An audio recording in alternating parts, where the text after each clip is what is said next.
спортчу Аматур Исмаилов бүгүн бизде конокто. Бутум сынып калды, мен зал токтотуп салгам. Ойлонгон деле эмесмин, тренировка кылам анан. Мындай эч кандай максаты жок эле баргам. Ойлойм эмес, мен эсептейм да. Быстрый успех это обман дейт го. Ал жакта дедовщина бар, балдар сабайт анан.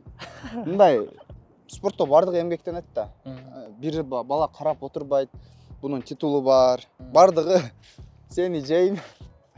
Сени тутам. Ушундай да, бардыгынын настрою ушундай. Бишкек шаарында бир жөнөкөй турнирди утканы кара күч эле жетиши мүмкүн да.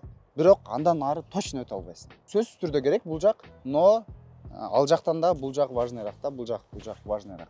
Класс деген бар, уровень деген бар. Ак жол, жоломандардын уровень уже Жогорку класстагы. жогорку класста да, өтө. Жеке жашоо көтөрүлчү атаң көрүү дегенде. Тога тер жерин айтайынбы? Буйрса, аз эле калды окшойт деп ойлоп атам. Аман болуңуздар, көрүшкөнчө.